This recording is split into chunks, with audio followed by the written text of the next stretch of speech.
তোর নাম বানাম কর, তোর নাম বানাম কর। এভাবে হয় না। এভাবে হয় না। আরে কার বাবাই বললাম আজকে? তাহলে কার বলে উঠছিস কে? তোর কাছে পড়াবি না, যা। যা আজকে তো পড়াবই না, যা।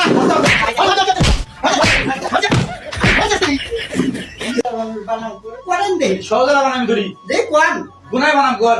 গুনাই এগুলো বেদে পারবো না স্যার, আপনি কি কোন বানাম করো দি। কে গাঙ্গের গুলাবানি কাছের লাই গুনাই এটা কি দি? এটা কি দি? গুনাই বানাম করছি আমি। এইভাবে গুনায় বানাম করে। জীবনে ওর গুনায় নেই, এটা গুনায় বানাম করে। আর তেটি গুনাই বানাম আল্লাহ, তোর কাছে ঠিক নমস্কার। দেখলাই গুনা পরীক্ষার কাছে স্যার আপনি নাম পুষ্পান্ন করে বসেছিলেন, দেখ করেন দেখ। ওগুলো বাদ দে, শাকিল। হ্যাঁ কোন স্যার? তোরে আমি যা যা কমু, হ্যাঁ। যা যা প্রশ্ন দেবো, হ্যাঁ। তুই ওই প্রশ্নের আনসার দিবি। আচ্ছা স্যার। শাকিল, হ্যাঁ খালি